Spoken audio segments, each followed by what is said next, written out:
Hello साथियों, नमस्कार। कैसे हो सभी? उम्मीद करते हैं बहुत ही अच्छे होंगे, स्वस्थ होंगे, शानदार होंगे और आपकी तैयारी भी अच्छे से चल रही होगी। फ्रेंड्स, हम यहाँ पर डेली जीके जीएस के मोस्ट इंपॉर्टेंट क्वेश्चंस को डिस्कस करते हैं आपके साथ। जो जो भी प्रीवियस ईयर क्वेश्चंस होते हैं, एक्सपेक्टेड क्वेश्चंस होते हैं, उन सभी को हम यहाँ पर डेली आपके साथ डिस्कस करते हैं। आरआरबी ग्रुप डी के लिए ये क्लास बहुत ही इंपॉर्टेंट साबित होगी। आप देख लीजिएगा, एग्जाम में हूबहू क्वेश्चन छपे मिलेंगे आपको। चलिए देर ना करते हुए आज की क्लास शुरू करते हैं। आपका क्वेश्चन नंबर फर्स्ट, सारनाथ के धमेक स्तूप का निर्माण किस काल में हुआ? ऑप्शन है ए मौर्य, बी कुषाण, सी शुंग या डी गुप्त। तो साथियों, यहाँ पर आपका सही जवाब होगा ऑप्शन नंबर डी, गुप्त काल में। जो सारनाथ का धमेक स्तूप था उसका निर्माण गुप्त काल में हुआ था। ऑप्शन आपका यहाँ पर डी राइट होता है। चलिए नेक्स्ट पे चलते हैं। क्वेश्चन नंबर दो, अलाई दरवाजा का निर्माण किस सुल्तान ने करवाया था? यानी कि जो अलाई दरवाजा है उसको किसने बनवाया था? ऑप्शन ए Iltutmish, B Balban, C Alauddin Khilji, D Firoz Shah Tughlaq. तो साथियों, यहाँ पर सही जवाब है option number C, Alauddin Khilji. जो अलाई दरवाजा था वो अलाउद्दीन खिलजी ने बनवाया था। ऑप्शन आपका यहाँ पर सी सही होता है। चलिए नेक्स्ट पे चलते हैं। क्वेश्चन नंबर थ्री, कृष्णदेव राय किसके समकालीन थे? जो कृष्णदेव राय राजा थे वो किसके समकालीन थे? Option A Sher Shah, B Humayun, C Babur या डी अकबर। तो साथियों, यहाँ पर सही जवाब है ऑप्शन नंबर सी, बाबर। जो कृष्णदेव राय थे वो बाबर के समकालीन राजा हुआ करते थे। ऑप्शन आपका यहाँ पर सी सही होता है। चलिए नेक्स्ट पे चलते हैं। क्वेश्चन नंबर फोर, हुमायूं नामा किसने लिखा था? जो हुमायूं नामा रचना है ये किसने लिखी, किसके द्वारा लिखी गई है? Option A Gulbadan Begum, B Mumtaz Mahal, C जहां आरा बेगम या डी रोशन आरा बेगम। तो फ्रेंड्स, यहाँ पर सही जवाब होगा ऑप्शन नंबर ए, गुलबदन बेगम। जो हुमायूं नामा है वो गुलबदन बेगम ने लिखी थी। ऑप्शन आपका यहाँ पर ए सही होता है। चलिए आगे बढ़ते हैं। Question number five, Sher Shah का मकबरा कहाँ स्थित है? ऑप्शन है A Delhi, B Agra, C Sasaram, D Lahore. तो साथियों, यहाँ पर सही जवाब है ऑप्शन नंबर सी, सासाराम। जो शेरशाह सूरी का मकबरा है वो सासाराम में स्थित है। ऑप्शन आपका यहाँ पर सी सही होता है। फ्रेंड्स, ये सभी क्वेश्चंस प्रीवियस ईयर हैं, किसी ना किसी एग्जाम में पूछे गए हैं। और चलिए क्वेश्चन नंबर सिक्स, शिवाजी का राज्य अभिषेक कहाँ हुआ था? Option A Raigad, B Kalanaur, C Raichur या डी आगरा। तो साथियों, शिवाजी का राज्याभिषेक जो हुआ था वो हुआ था आपका रायगढ़ में। ऑप्शन आपका यहाँ पर ए सही होता है। चलिए नेक्स्ट पे चलते हैं। क्वेश्चन नंबर सेवन, महाराष्ट्र का सुकरात किसे कहा जाता है? महाराष्ट्र का सुकरात किसे कहा जाता है? ऑप्शन ए बाल गंगाधर तिलक, बी बिपिन चंद्र पाल, सी फिरोज शाह मेहता या D Mahadev Govind Ranade. Friends, option आपका यहाँ पर होगा डी सही। जो महादेव गोविंद रानाडे थे उनको महाराष्ट्र का सुकरात कहा जाता है। ऑप्शन आपका यहाँ पर डी सही होता है। चलिए नेक्स्ट पे चलते हैं। क्वेश्चन नंबर एट, भारत का राष्ट्रीय पंचांग किस संवत पर आधारित है? जो भारत का राष्ट्रीय पंचांग है वो कौन से संवत पर है? Option A Vikram Samvat, B Kali Samvat, सी शक संवत या डी इनमें से कोई नहीं। तो फ्रेंड्स, यहाँ पर सही जवाब होगा ऑप्शन नंबर सी, शक संवत। जो भारत का राष्ट्रीय पंचांग है वो आपका शक संवत पर आधारित है। ऑप्शन आपका यहाँ पर सी सही होता है। चलिए नेक्स्ट पे चलते हैं। क्वेश्चन नंबर नाइन, किस विवाद ने संसद को मौलिक अधिकारों में संशोधन करने का अधिकार दिया? ऑप्शन ए केशवानंद भारतीवाद, बी राजनारायण बनाम इंदिरा गांधीवाद, सी गोलकनाथवाद या डी सज्जन कुमारवाद।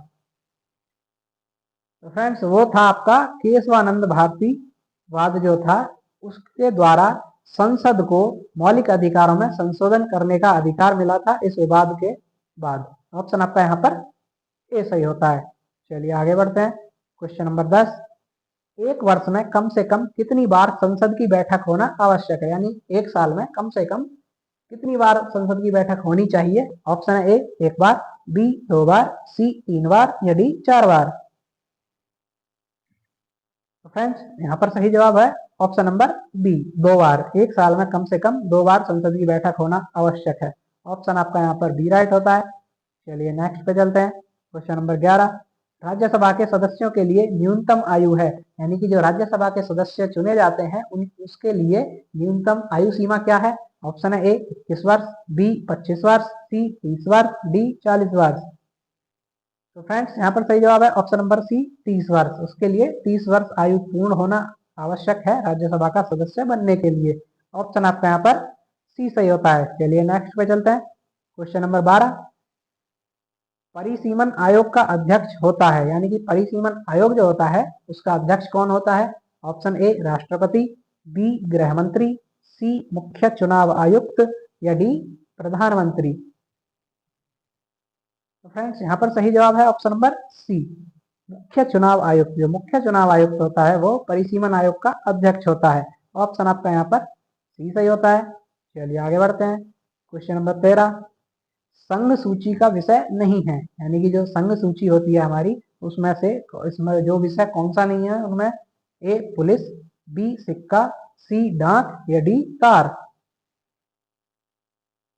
तो फ्रेंड्स वो है आपका पुलिस। जो पुलिस है वो संघ सूची का विषय नहीं है, पुलिस आपका राज्य सूची का विषय होता है।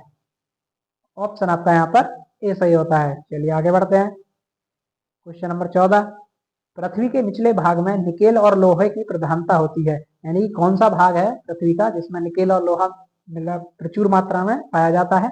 ऑप्शन ए सियाल, बी सीमा, सी निफे या डी किसी में नहीं। तो फ्रेंड्स यहाँ पर सही जवाब है ऑप्शन नंबर सी निफे में। जो निफे होती है पृथ्वी का निफे भाग होता है उसमें निकेल और लोहे की प्रधानता पाई जाती है। ऑप्शन सी सही होता है। चलिए नेक्स्ट पे चलते हैं। क्वेश्चन नंबर 15, रेशेदार दिखाई देने वाले मेघ को क्या कहते हैं, यानी कि रेशेदार जो दिखाई देने वाले बादल होते हैं उनको क्या कहा जाता है? ऑप्शन ए कपासी, बी स्त्री, सी पक्षाभ या डी स्त्री मध्य मेघ। फ्रेंड्स उसको कहा जाता है पक्षाभ। जो रेशेदार दिखाई देने वाले मेघ होते हैं, बादल होते हैं, उनको पक्षाभ कहा जाता है। ऑप्शन आपका सी सही होता है। नेक्स्ट पे चलते हैं। क्वेश्चन नंबर 16, निम्न में से कौन सा एक द्वीपीय महाद्वीप के नाम से जाना जाता है, यानी कि ऐसा कौन सा महाद्वीप है जिसको द्वीपीय महाद्वीप भी कहा जाता है? Option A Asia, B Europe, C Australia, D Antarctica. Friends यहाँ पर सही जवाब है ऑप्शन नंबर सी ऑस्ट्रेलिया। जो ऑस्ट्रेलिया महाद्वीप है वो द्वीपीय महाद्वीप भी कहा जाता है। ऑप्शन आपका यहाँ पर सी सही होता है। चलिए आगे बढ़ते हैं। क्वेश्चन नंबर 17, अटाकामा मरुस्थल किस दक्षिण अमेरिकी देश में है?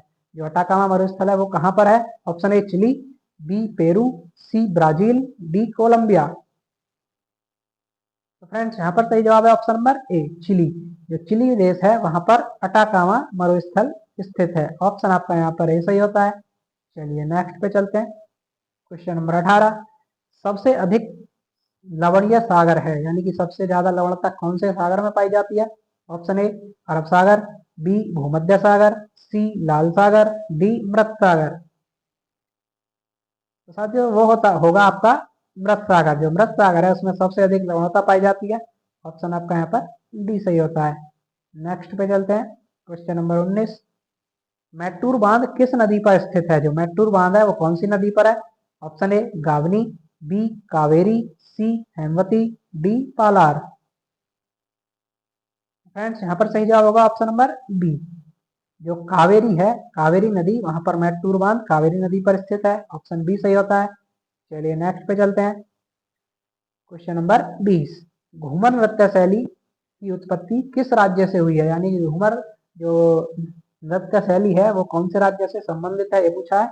Option A Punjab, B Gujarat, C Assam, D Rajasthan. तो साथ ही इसका सही जवाब है ऑप्शन नंबर डी राजस्थान। ये आपका राजस्थान से उत्पत्ति हुई है घूमर नृत्य शैली की। ऑप्शन डी सही होता है। तो फ्रेंड्स ये थी हमारी आज की क्लास। आपको क्लास कैसी लगी कमेंट करके बताएं। जो भी साथी हमारे चैनल पर पहली बार आए हैं कृपया चैनल को सब्सक्राइब कर लें ताकि ऐसी इंफॉर्मेटिव और भी क्लासेस और वीडियोस आपको मिलती रहें।